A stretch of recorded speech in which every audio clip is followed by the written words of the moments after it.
Bismillahirrahmanirrahim. Alhamdulillahirrabbilalamin. Wassalatu wassalamu ala asyrafil anbiya'i wal mursalin wa ala alihi wa sahbihi ajma'in, amma ba'd. Assalamualaikum warahmatullahi wabarakatuh. Buat semua murid-murid, terutamanya murid kelas 4 Uranus dan 4 Merkuri. Okey, hari ini merupakan minggu ketiga kita ber-PDPR. Tak sangka ya, dah 3 minggu dah kita belajar secara online ni. Dan pada hari ini, iaitu pada hari Rabu, adalah jadual untuk subjek pendidikan Islam. Jadi pada hari ini, subjek yang Ustaz ingin ajar iaitu subjek pendidikan Islam. Tajuknya, bidangnya adalah bidang ibadah dan tajuknya adalah mengenai mari bersuci. Jadi bagi murid-murid yang ada buku teks, dan Ustaz yakin semua murid-murid Ustaz, terutamanya tahun 4 ni dah dapat buku teks dah. Sebabnya pada minggu lepas kita dah sekolah dah berikan buku teks kepada semua murid. Murid bolehlah buka muka surat 114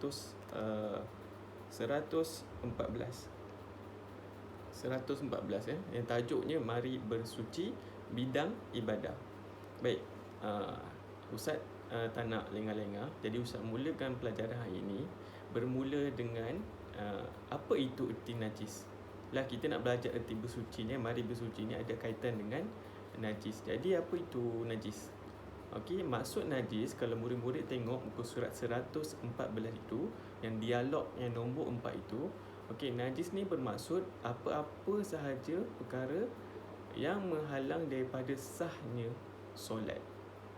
Benda kotor yang menghalang daripada sahnya solat. Contoh yang diberikan adalah pertama, darah. Yang kedua, tahi. Apa-apa tahi sekalipun.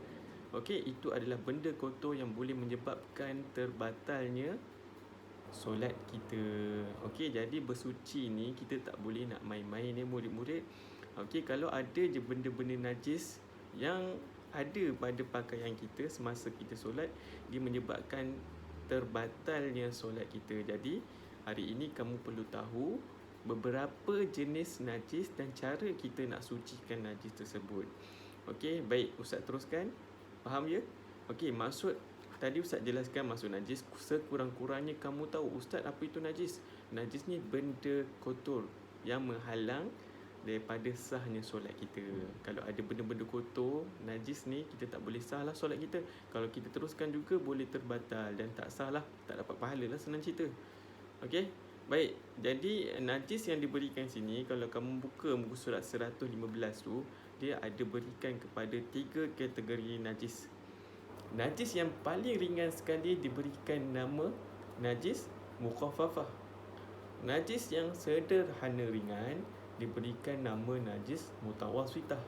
Dan najis paling berat adalah najis mughalazah. Ustaz ulang, najis paling ringan sekali. Paling ringan maksudnya cara kita nak sucikan dia pun senang adalah najis mukhaffafah. Yang kedua, najis yang sederhana ringan diberikan nama najis mutawassitah. Dan yang ketiga adalah najis paling berat sekali adalah diberikan nama najis mughalazah. Apa itu najis paling ringan? Najis paling ringan ni diberikan najis mukhaffafah. Maksud najis mukhaffafah ni adalah najis bayi lelaki yang berumur bawah 2 tahun, yang masih menyusu ibunya. Dia tak makan, tak minum, dia masih menyusu ibunya. Jadi bila ada contohnya air kencing dia ke, jadi dia adalah najis yang diberikan najis mukhaffafah. Najis baby, air kencing dia lah. Air kencing dia yang berumur lelaki, ingat lelaki di sini berumur bawah 2 tahun yang masih menyusu ibunya saja. Dia tak makan, dia tak minum minuman lain. Jadi itu diberikan najis, diberikan nama sebagai najis mukhaffafah, najis paling ringan sekali. Sebab apa dia paling ringan? Sebab baby bawah 2 tahun ni, bila dia menyusu mak dia lagi, dia tak makan makanan apa pun. Dia hanya menyusu mak dia. Jadi cara kita sucikan dia pun agak mudah berbanding dengan najis-najis yang lain, yang maksudnya dia dah makan macam-macam. Dia dah minum macam-macam. Jadi najis tu agak berat sikit lah berbanding najis mukhaffafah.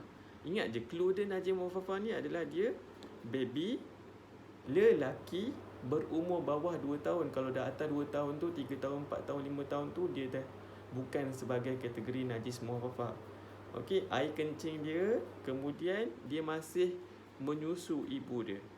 Kalau dia masih menyusu ibu dia, dia tak makan minum lain, maksudnya dia jadi sebagai kategori najis mukhaffafah.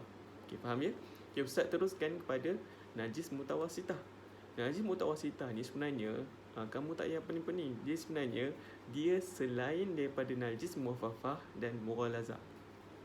Mutawasitah ni sebab Ustaz cakap mudah, sebab apa-apa yang berlaku kepada diri kita selain daripada anjing dengan babi, itu adalah najis mutawasitah.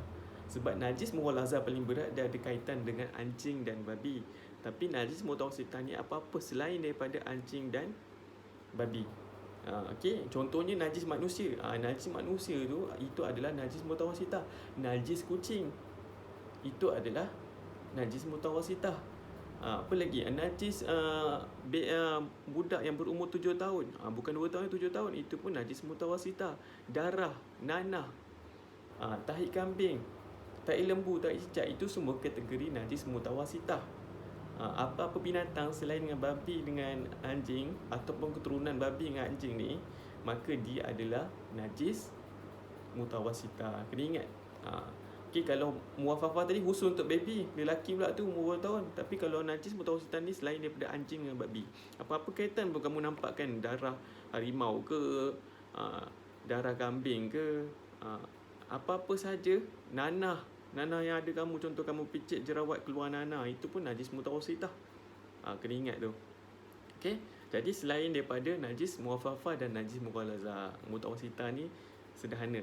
Okay, dan najis paling berat adalah najis mughalazah. Okay, dia paling berat sekali. Najis mughalazah ni apa? Najis mughalazah ni adalah najis yang ada kaitan dengan anjing, babi dan keturunan dia. Okey, anjing, apa-apa contoh kamu jumpa kan, kamu terpijak najis anjing, kamu terkena kencing anjing, ataupun tiba-tiba kamu terpegang babi. Mustahil lah tu kan. Contohlah tiba-tiba kan kamu tak kenal itu macam kucing je ke apa, kamu pegang rupanya babi, jadi kamu kena sama. Okey, itu najis paling berat. Lepas ni Ustaz terangkan macam mana cara nak menyucikannya. Tapi kat sini, clue di sini supaya kamu kenal najis mughalazah tu adalah najis yang berkaitan dengan anjing, babi dan keturunan dia. Keturunan dia macam mana? Banyak keturunan anjing dan babi ni sebenarnya. Okey, contohnya anjing tu mengawan dengan adalah spesies yang lain, kemudian dikeluarkan anak dia yang lebih kurang macam dia. Kalau kamu tengok anjing sekarang ni, bukan anjing je kan, banyak anjing liar. Kalau kamu tengok dekat National Geographic tu kan macam-macam dubuk tu pun boleh dikategorikan sebagai kategori anjing. Okay, anjing-anjing liar tu kan dekat Afrika tu kan, kalau terpegang atau terpijak najis dia, semua yang kaitan dengan anjing ni pun banyak-banyak jenis kan. Ada anjing yang macam comel-comel sikit, ada anjing bulldog, ada anjing yang kurus-kurus, macam-macam lah yang kita jumpa kat Malaysia ni. Majoritinya anjing-anjing biasa lah. Yang bulldog tu anjing ganas, yang kalau diikutkan dilarang lah membela di Malaysia ni, sebab dia akan mengakibatkan kecederaan yang teruk bila digigit tu. Dia susah lepaskan, kecuali polis mungkin boleh bela lah anjing tu. Okey, jadi apa-apa kaitan anjing ke, babi ke, ataupun keturunan dia kamu jumpa terkena najis dia, contohnya tahi dia ke, air kencing dia ke, air liur dia ke, maka dia kategori najis mughalazah. Okey, faham ya? Ada 3 tadi. Yang pertama najis muwafafah paling ringan, najis budak baby berumur bawah 2 tahun, lelaki, yang mana air kencing dia tu dikategorikan sebagai najis muwafafah. Dia hanya minum susu ibunya sahaja, dia tak makan apa, tak minum lain. Okey, najis mutawasitah selain daripada najis mukhaffafah dan najis mughalazah, apa-apa saja. Dan najis mughalazah adalah najis yang berkaitan dengan anjing, najis anjing, najis babi dan keturunan dia. Okey, selesai dah 2 tu. Dan akhir sekali, Ustaz nak jelaskan kepada kamu, okay, berkenaan dengan cara kita nak sucikan ketiga jenis najis ni macam mana. Semuanya berbeza-beza sebab dia dah ada kategori ringan, berat dan ringan, berat dan sederhana. Okey, kita mulakan dulu dengan yang pertama, iaitu cara kita nak sucikan najis muwafafah ni. Okey, najis muwafafah ni sebab dia kan paling ringan, jadi cara sucikan dia pun paling ringan. Okey, Yang pertama, cara sucikannya cuma mudah saja. Kita renciskan air ke tempat yang kena najis. Contohnya baby tu kan, kita ada adik. Kemudian tiba-tiba adik kita tu dia terkencing atas kita punya seluar ataupun baju. Kemudian kita ada bau, oh ini kencing dia ni, kita pegang-pegang dia, tiba-tiba terkencing kan atas kita punya baju. Jadi caranya mudah je sebab dia baru 2 tahun. Jadi kita cuma ambil air, kita renciskan kat tempat yang mana terkena. Kalau kita guna spray ni pun, okay, macam spray ni pun ni kan boleh juga renjih-renjih macam tu je. Jadi bila kita rasa agak-agak dah hilang rasa bau warna tu, dah kira okey dah tu, dah boleh bawa solat. Okay, jadi dia agak mudah. Untuk najis muaffafah sahaja ini najis muaffafah. Kalau terkena najis anjing ke najis kucing ke, itu lain. Okay, dan faham ya? Itu paling mudah najis muaffafah ni sebab dia budak baru 2 tahun. Lepas tu dia tak makan apa, tak minum apa, hanya menyusu saja. Okay, yang seterusnya najis mutawasitah. Najis mutawasitah ni cara kita nak sucikan dia bila terkena. Okay, contohlah kita terpijak, kita punya baju ni terkena tahi kucing contohnya, ataupun kencing kucing kita bela. Okey, macam mana kita alamak ada bau kucing, bau hancing ni lah daripada kucing lah, macam mana kita nak sucikan dia? Okey, cara dia contoh kalau ada najis sikit, cicak ke apa, cara kalau najis tu kita nampak nyata, pertama kita buang dulu. Okey, kita buang dulu najis dia, biar tinggalkan kesan dulu, kemudian barulah kita basuh dengan air mutlak sehingga kita rasa yakin hilanglah bau, rasa dan warna dia. Kita agak-agak macam dah hilang warnanya, lepas tu kita bau sikit, dah tak ada bau dia lagi. Warnanya mungkin ada sikit-sikit, tapi kadang-kadang ada warna yang tak boleh hilang, macam darah ke, macam nanah kan. Tapi anggapan kita kalau kita rasa dia dah macam tak ada kesan tu, maka itu dah dinamakan kita dah bersuci lah dengan najis tersebut. Okay, pertama kita buang, kita alihkan dulu najis tu tempat lain, lepas tu kita basuhlah dengan air mutlak sehingga hilang rasa bau dan warna dia. Okay, mudah je yang kedua tu. Sama macam kalau contoh kita dah buang-buang semua, kita basuh, kemudian kita masuk dalam mesin basuh pun tak apa, asalkan dia punya najis tu dah dibersihkan dahulu. Jangan kita ada najis lagi, kita masuk dalam mesin basuh, lepas tu bercampur pula dengan baju lain. Itu salah. Buang najisnya dulu. Okay. Dan yang terakhir, najis mughalazah. Ini paling berat sekali. Sebab itu cara sucikan dia pun paling berat, paling susah. Okay, kalau kita kena najis anjing ke najis babi ke, okay, itu paling susah. Yang pertama, hilangkan najis. Sama juga macam najis mutawasitah tadi. Hilangkan najis, ambil, buang dulu, okay, najis tersebut. Kemudian, okay, basuh dengan air tanah 1 kali. Kita ambil tanah sikit, kita gonyoh-gonyohkan dekat, contoh suar kita terkena najis anjing kan, kita gonyoh-gonyohkan dulu kat tu. Okay, tanah, ambil air tanah satu kali tu kan, cukup macam badi kecil ke apa, campurkan dengan air sikit, lepas tu gonyoh-gonyoh dekat tempat pakaian kita yang terkena najis tu. Kemudian basuh dengan air mutlak 6 kali. Ambil air mutlak tu agak-agak kan, basuh, ambil gayung ke, ambil baldi sikit ke, baldi besar kecil tu kan, basuh dalam anggaran 6 kali. Maka sucilah kita daripada najis tersebut. Ingat ya, dia ada 7 kali. Yang pertama, 1 dengan air tanah. Okey, air tanah kita campurkan tanah sikit, ambillah tanah kat luar rumah ke apa, dia campur sikit, kemudian kita gonyoh dulu dekat pakaian tempat kita tu, gonyoh-gonyoh. Kemudian kita basuh dengan mutlak 6 kali. Okey, ambil air mutlak lain tu, air pahit dan 1 baldi tu kan, 6 kali anggaran dia. Anggaran 6 kali, lepas tu kita tengok dia hilang rasa bau warna, insya-Allah tangan suci. Mungkin sebabnya para ulama' dia tak bincangkan kenapa perlu basuh dengan yang tanah ni kan. Tapi dari segi saintifiknya mungkin tanah ni boleh menghilangkan betul-betul kesan najis dan virus yang ada pada pakaian kita tu. Sebab tu perlu ada air tanah. Kalau kita tengok air lain tu tak perlu air tanah. Najis mutawasitah tak perlu guna air tanah, najis muaffafah pun tak perlu guna air tanah. Hanya najis mughalazah ni sahaja, najis yang khusus kita gunakan air tanah dalam 1 baldi saja. Kemudian 6 baldi lagi, 6 kali air mutlak tu kita guna air mutlak je lah, air biasa, air pahit tu. Okey, itu sahaja daripada Ustaz, okey, untuk pengajaran hari ini. Jadi Ustaz ada bagi latihan untuk kamu, okey, untuk nak tengok kamu faham ke tak. Jadi Ustaz rasa ramai dah belilah buku modul ni kan. Okey, buku modul aktiviti mesra digital, Ustaz pun dah sarankan kepada mak ayah kamu untuk beli. Okey, bagi yang dah beli, boleh buka muka surat, tak silap Ustaz 44, kita Ustaz cari balik. Muka surat 46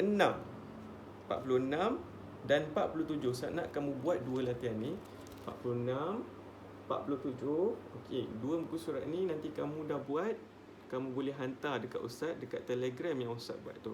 Okey, muka surat 46, muka surat 47. Dua muka surat ni. Okey, Ustaz harap kamu buat lah kan. Ustaz tak suruh kamu salin dalam buku tulis ke apa. Bagi yang tiada, terpaksalah salin. Okey. Ini latihan untuk kamu semua dua ni. Muka surat 46, muka surat 47. Okey, bagi yang tak ada buku ni, okey, kalau kamu nak salin macam mana, yang tak ada buku ni, okey, kamu just buat terus je. Okey, ni apa? Tulis. Yang macam ni juga, sama juga. Buat yang kotak ni, kemudian tak payahlah tulis yang bahasa Melayu dia. Tulis yang bahasa Jawi dia. Okey, tulis, kemudian buat. Okey, nanti Ustaz akan tangkap gambar lah bagi dekat grup. Okey, itu saja untuk pengajaran hari ini. Ustaz harap kamu semua fahamlah penjelasan daripada Ustaz. Okey, sambil-sambil kamu dengar video ni, sepatut kamu boleh view balik sebab Ustaz masukkan dalam YouTube. Dan kamu boleh mendengar balik. Kalau tak faham, boleh ulang balik, tak ada masalah.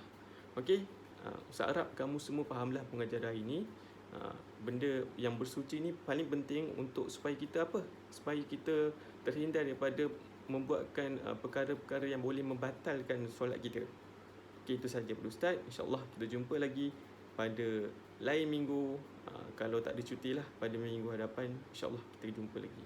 Assalamualaikum warahmatullahi wabarakatuh.